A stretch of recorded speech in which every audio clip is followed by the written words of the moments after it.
Good morning. Thank you for joining me again today for our Come Follow Me study. My name is Ted. I have a really good friend who has found himself in a pretty good heap of trouble. He has made some very poor choices, ended up costing him his marriage. The police had to get involved, and he's looking at some jail time. I had a chance to sit down with my friend after he got caught,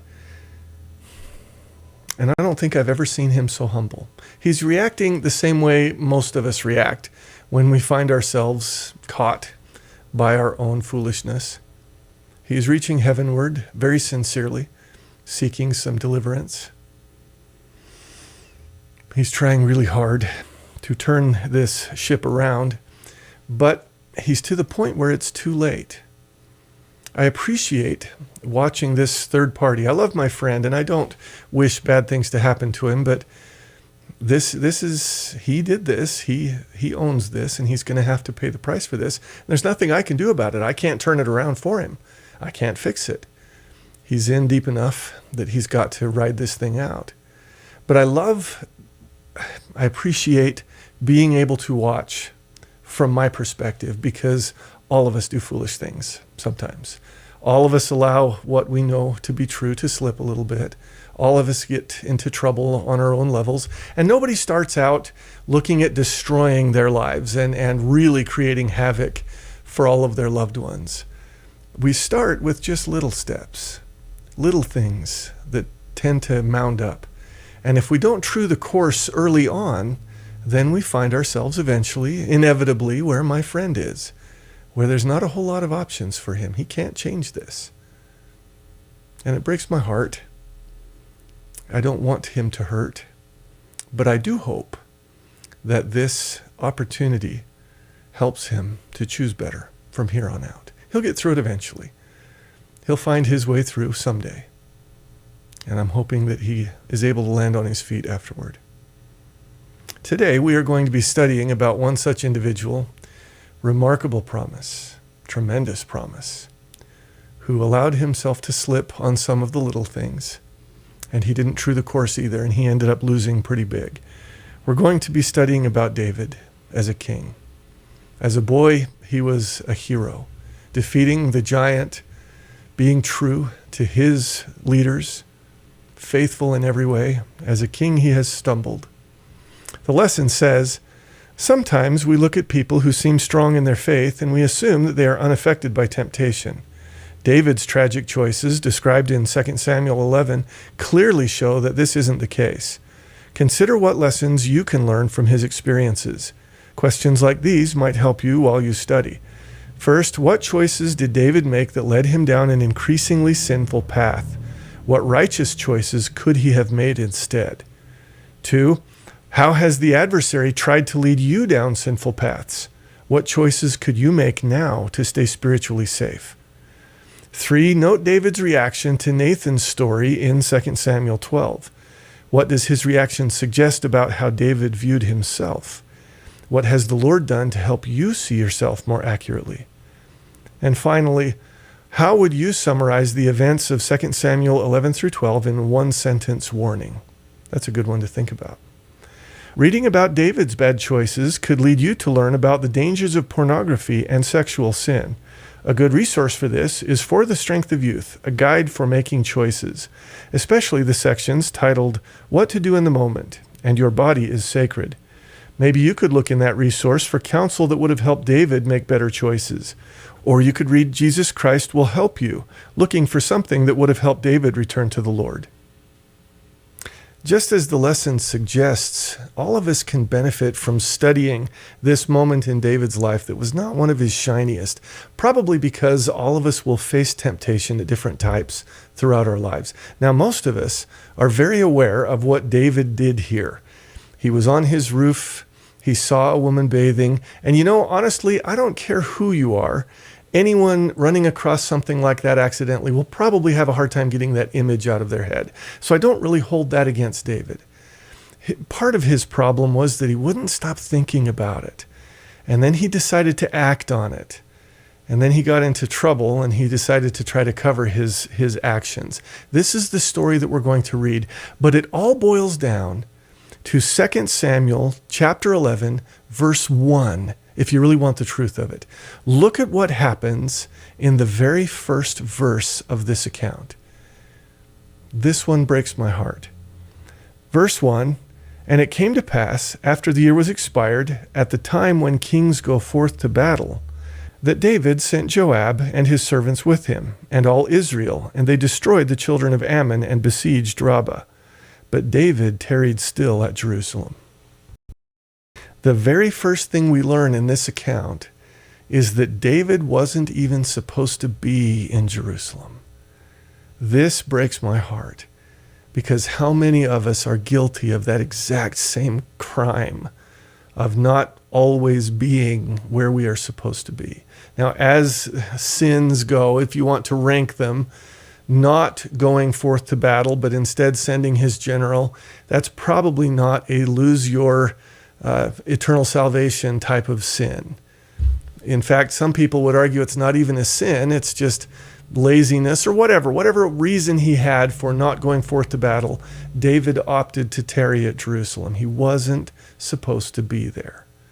Whatever level of crime we see it as, I can't believe what that led to for him. And what a lesson for the rest of us, to be where we are supposed to be, to do what we are supposed to be doing, to be focusing on what we are supposed to be focusing on. An issue that every single one of us struggles with every single day. That one breaks my heart. Remember the little things that we were talking about. No one starts out wanting to destroy their family or their future or their salvation. It always starts with these little things that we allow to slide. David tarried still at Jerusalem. Imagine the difference that could have been, as we study this, if verse 1 had read that David went to war. Verse 2, "And it came to pass in an eventide that David arose from off his bed and walked upon the roof of the king's house. And from the roof he saw a woman washing herself, and the woman was very beautiful to look upon. And David sent and inquired after the woman. And one said, Is not this Bathsheba, the daughter of Eliam, the wife of Uriah the Hittite?" When I was a young boy, maybe 7 or 8 years old, I was playing with a buddy of mine in a field behind his house. We were looking for frogs and snakes and anything boyish. And we came across this old dilapidated truck that had been there for probably decades, old rusty thing. We decided to play in this truck. And we were acting like we were driving the thing and having some fun when my buddy decided that he was going to check the glove box to see what was there. So he opened up the glove box and out rolled this pornographic magazine. And I had never seen anything like that before in my life. My friend opened it up and showed me one of the pictures in the pages, and I was shocked by it. First time I'd ever been exposed to something like that, and it terrified me. I remember running home and trying really hard. It took a long time to get the image out of my head that I had seen in that magazine. And I think that's fairly a normal response when we come across something completely unexpected and kind of unusual, like seeing a woman bathing from the top of your roof. Who anticipates seeing that from up there? And so I don't blame David for having a hard time getting the image out of his head. I understand that. Most of us would have a hard time getting the image out of our head. However, at the same time, it doesn't seem as though he really wanted to. He seems kind of excited about the idea of what he saw. Now, at this point, from what I understand, David had hundreds of women available, hundreds of wives, hundreds of opportunities to be with women. And so one really seems like he could have walked away from this, in my opinion. I don't know how else to think of it other than this seems doable for David. And it breaks my heart that he decided to inquire after her and find out who she was. But what breaks my heart even more is that he finds out that she's the wife of one of his most valiant soldiers. And he makes a poor choice here. Verse 4, "And David sent messengers and took her, and she came in unto him, and he lay with her, for she was purified from her uncleanness, and she returned unto her house. And the woman conceived, and sent and told David, and said, I am with child. And David sent to Joab, saying, "Send me Uriah the Hittite." And Joab sent Uriah to David. And when Uriah was come unto him, David demanded of him how Joab did, and how the people did, and how the war prospered. And David said to Uriah, "Go down to thy house, and wash thy feet." And Uriah departed out of the king's house, and there followed him a mess of meat from the king. But Uriah slept at the door of the king's house with all the servants of his lord, and went not down to his house. And when they had told David, saying, "Uriah went not down unto his house," David said unto Uriah, "Camest thou not from thy journey? Why then didst thou not go down unto thine house?" And Uriah said unto David, "The ark and Israel and Judah abide in tents, and also my lord Joab, and the servants of my lord are encamped in the open fields. Shall I then go into mine house to eat and to drink and to lie with my wife? As thou livest and as thy soul liveth, I will not do this thing."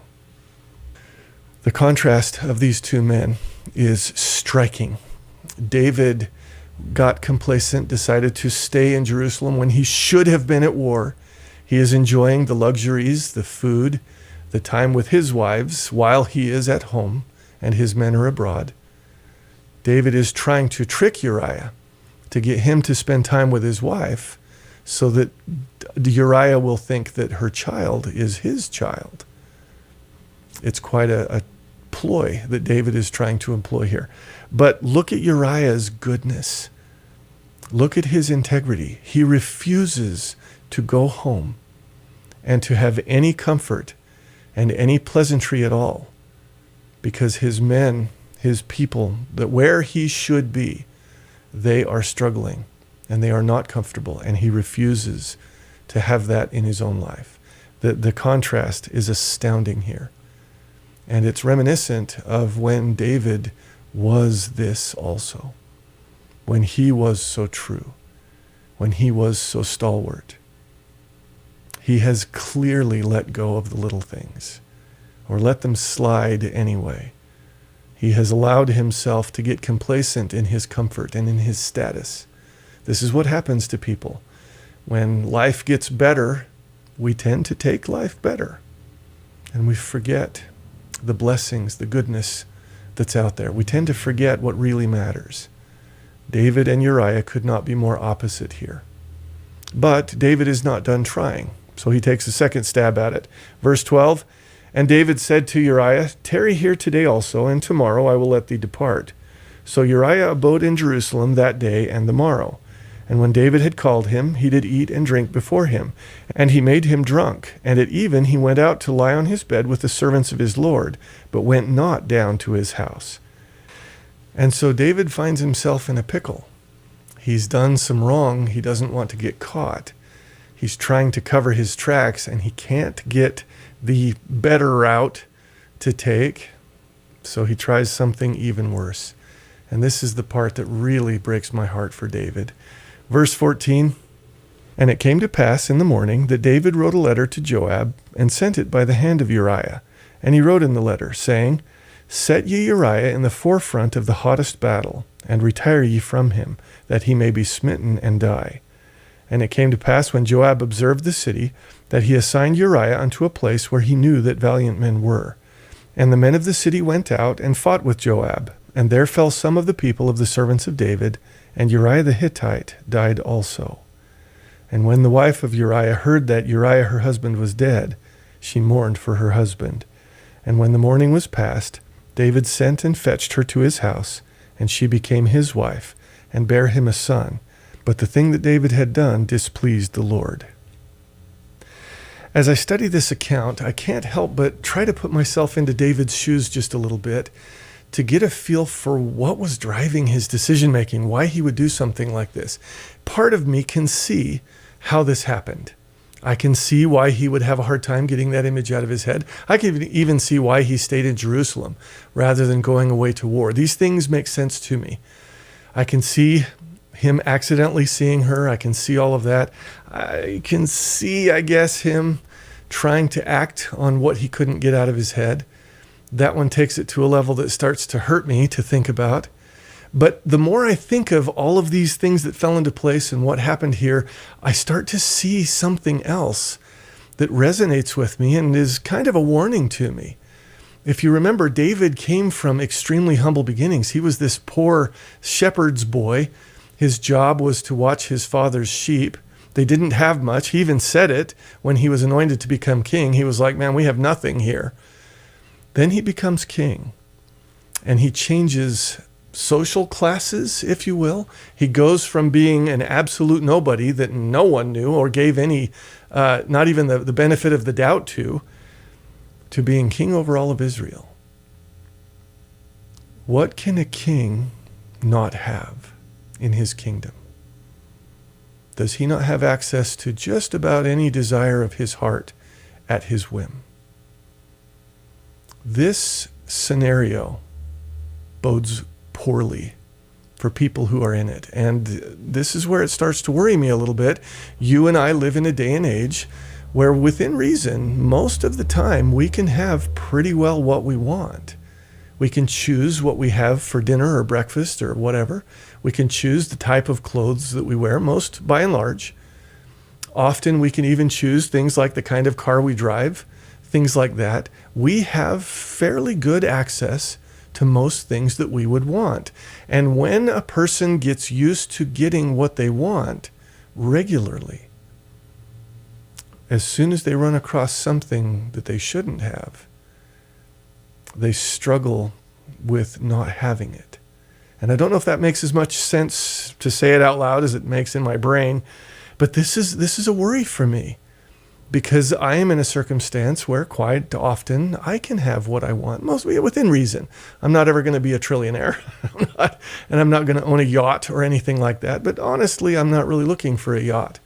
Most of what I want is generally within reach. Some of it I have to work for or save up for or something, but it's usually available in one way or another. And I think that's fairly common in our society today. So this worries me a little bit. That reality worries me. I think what I'm saying is it's probably good for us to sometimes not be able to get what we want, because it helps keep us grounded. It helps keep us where we need to be. Learning that you can't always have everything you want can be a blessing in our lives, because we get used to that level of living. We get used to being in that sphere. I hope it makes sense, that I'm not just rambling here. But here's the thing. David still doesn't seem to get what he's done. He gets a lot of heat for what he did here. He gets a lot of disappointment from his subjects. But I don't think anything hits as hard as when the new prophet who takes over for Samuel, Nathan, comes along and tells David a story that David doesn't see through. This is beautiful, and this tells it more like it is. 2 Samuel chapter 12, this is the prophet Nathan trying to help David see the mistake that he has made.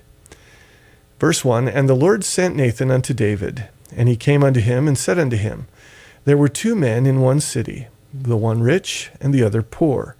The rich man had exceeding many flocks and herds, but the poor man had nothing, save one little ewe lamb, which he had bought and nourished up, and it grew up together with him and with his children. It did eat of his own meat, and drank of his own cup, and lay in his bosom, and was unto him as a daughter. And there came a traveler unto the rich man, and he spared to take of his own flock and of his own herd to dress for the wayfaring man that was come unto him, but took the poor man's lamb, and dressed it for the man that was come to him. And David's anger was greatly kindled against the man, and he said to Nathan, As the Lord liveth, the man that hath done this thing shall surely die, and he shall restore the lamb fourfold, because he did this thing, and because he had no pity. And Nathan said to David, Thou art the man." This is a pretty extreme example of the principle, but sometimes as we study those extreme examples, it makes it a little easier to see more clearly what the Lord is trying to teach us here. Sheryl Crow put it one way in her song, "Soak Up the Sun." It's not getting what you want, it's wanting what you've got. And the scriptures, the Lord says it even more clearly. Count your blessings. Find joy in what you already have around you, and you'll never get lost in the turmoil of what you wish you had, or, worst case scenario, what someone else has. A great lesson for all of us. I hope you have a good day. I hope to see you again tomorrow. In the name of Jesus Christ, amen.